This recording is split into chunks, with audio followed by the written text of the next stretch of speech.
Hello again, and welcome back to Profit and Sense. Today we're breaking down a big term that sounds complicated, but is actually pretty straightforward when you look at what's really going on. What is quantitative easing? Why do central banks use it? How does it affect regular people like you and me? Let's break it down in plain English. Quantitative easing, often shortened to QE, is a tool used by central banks to stimulate the economy when things slow down.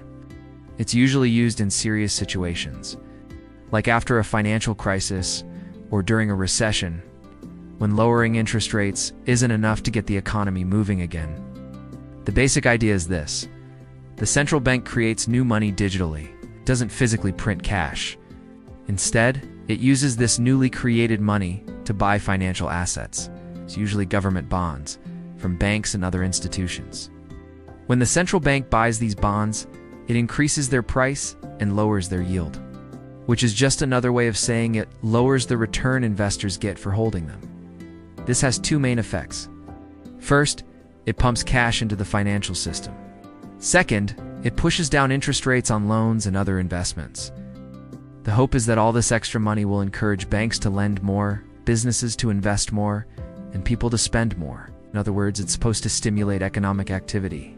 QE is meant to lower borrowing costs across the board, not just for big businesses, but also for consumers.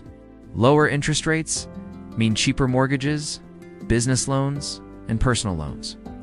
That can help boost demand and support job growth when the economy is weak. But here's where things get interesting. QE can also drive up the prices of assets like stocks, property, and bonds. When there's more money in the system and fewer safe places to put it, investors start chasing riskier assets to get a better return. That can push markets higher, even if the economy isn't doing particularly well. That's one reason QE has been controversial. Some argue it helps the wealthy more than the average person because asset prices go up, and people who already own property or investments benefit the most. Meanwhile, savers often get low returns on their savings because interest rates stay down. Another concern is inflation. When central banks inject large amounts of money into the system, some people worry it could lead to prices rising too quickly. That hasn't always happened with QE, but it remains a long-term risk. So why does QE matter to you? Because it affects how much you pay for a mortgage. It affects your pension, shapes the stock market, and the cost of living.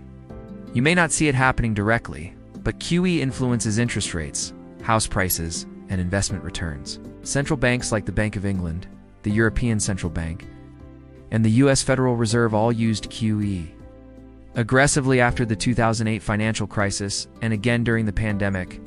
They were trying to avoid economic collapse. To some extent, QE worked. It helped stabilize financial markets and supported economic recovery, but there's a downside. Once QE is in place, it's hard to unwind.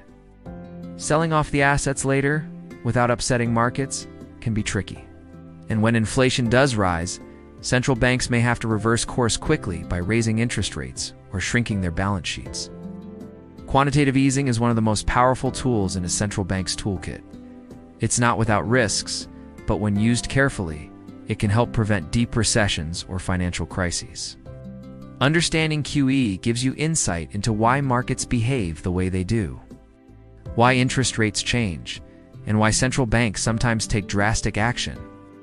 It's all part of the bigger picture of how modern economies are managed. If you found this helpful and you want more easy to understand explanations about how money really works, please subscribe to Profit and Sense.